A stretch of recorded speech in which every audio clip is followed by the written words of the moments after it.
What is good, guys? Welcome back to another full trade recap. I caught a winning trade today. Simple one-to-one base hit trade. Price just ripped up. So how did I manage to catch a discretionary entry? Well, we're going to break that down. First of all, why was I bullish coming into the day? So resting above, we had all of these relative equal highs. So you can see that we had stacked liquidity above this high, and also these two highs as well. So we had so much liquidity resting above, as well as internal liquidity as well. Now, we had a data low and an unfilled 4-hour below, which is obviously a strong draw. So we could have seen a clear tug of war effect in this area again, simply like we did yesterday. But why didn't we today, and why was I confident we were going to go higher? Now, coming into market open, as you can see, this is 9:30. We left behind this unfilled 30-minute fair value gap right here. So we had a 30-minute gap here, and we also had a 15-minute gap a little higher up. Now, I obviously want to see the 30-minute because it was that bit more discounted. But this 15-minute and also this 30-minute was my condition coming into the day. So this was very, very simple, right? If price respects these conditions, I'll be looking for longs to take us to that really strong high time frame draw. And if price disrespected these fair value gaps, I'd be looking for potentially continuation shorts to take us to this data low and unfilled 4-hour, and then when we hit this, I'd then start looking for longs again. So I was perfectly okay with using this 15-minute and 30-minute to frame prices higher. And the reason for that as well is because if we look at ES coming into market open, if we look at ES from yesterday, now we actually swept yesterday's data low. As you can see, the data low that we have on NQ still is here, so we've already swept this.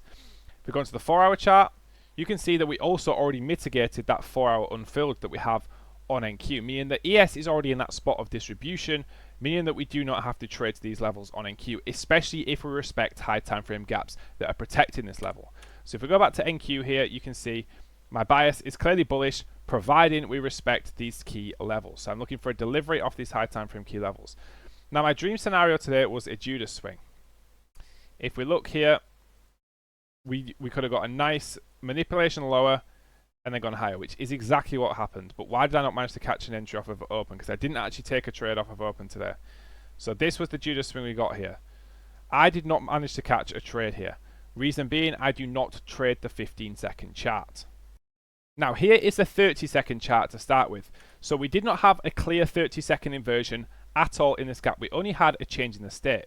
Now, I need to see an inversion in order to take a setup. It's a simple mechanical rule that I have. I need to enter off of an inversion fair value gap.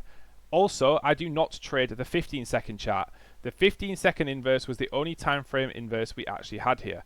So my only potential trade here would have been a 15-second inverse with a stop loss at the low and obviously TP for potentially a 1-to-1. Now, this idea was very good, but the reason I did not take this is simply it would have broken my rules. So currently, the way I trade, I do not trade the 15-second time frame, and I also don't enter off of CISD. So I needed to wait for a 30-second. So the only potential trade I could have took here was the 1-minute. So looking back here, this was in fact the 1-minute time frame. So this was the only potential trade I could have took here, which would have been valid for my model. And as you can see, this ripped higher. So this is just my simple rule set. Good job if you caught this Judas swing. It was a super good trade. I just do not trade the 15-second. It's part of my rule set. Doesn't mean it was a good or bad trade. It just depends on your personal rules. Obviously, the idea in terms of liquidity was certainly there. So onto the trade I did actually catch here. So we're pumping up very strongly here towards this very strong draw. So at this point, the market has clearly shown its hand to me. We have this overall draws that I've already pointed out. And I'm just looking for a pullback and an inverse higher. So initially, we had this 3-minute fair value gap. So we had a 3-minute fair value gap. If you study my PDF, you will see that in my PDF, in my full strategy PDF, you can see that 3 minutes are a potential delivery time frame. So we can catch delivery from a 3-minute fair value gap. So here, price then remanipulated the low, came lower into the 3-minute, and then we got a super, super strong candle here. And you might be thinking, well, this is the 1-minute time frame. There's absolutely nothing here. And there is no potential setup here on the 1-minute whatsoever. So we return back to the 30-second time frame. Now, in this 30-second manipulation, we had obviously the 3-minute fair value gap delivery here. We had these combined 30-second gaps. So we inverse these fair value gaps. We also inverse these higher fair value gap. And on top of that, we had a CISD to pair with an inversion fair value gap. And that's what I need to see when I'm entering. So I simply entered this, had my stop loss resting at around the low of these bodies, and I took full TP at a 1-to-1 for about 50 points, and that was my 1-to-1 for the day. That was my base hit. I was not going to target any higher because this was a super strong draw here. I did not need to target any higher today.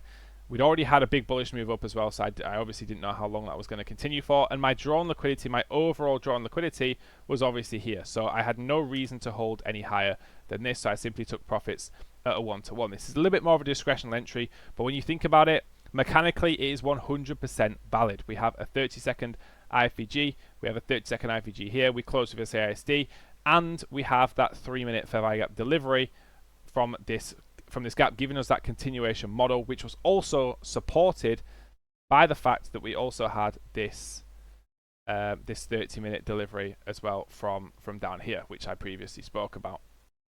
And then following this, you can see that price kept on running to the moon. On top of this, confluence for this setup is ES was right next to all-time highs as well. If you trade ES, this was trade of the day. I personally do not enter on ES. It's not in my rule set. I haven't backtested trading on ES. But if you do trade on ES and you took this long, this was so clean. So good job. That was definitely trade of the day, regardless of which asset you trade. This was definitely trade of the day. It was super clean. It was the same continuation I took on NQ, but instead was on ES, and then we hit all-time highs on ES there. So good job if you took that. Any questions about today's market conditions?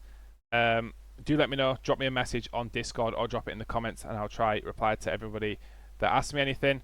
And make sure to subscribe for more free educational content. Join up the Discord for completely free. Link in the description for that, and I'll see you all in the next YouTube video.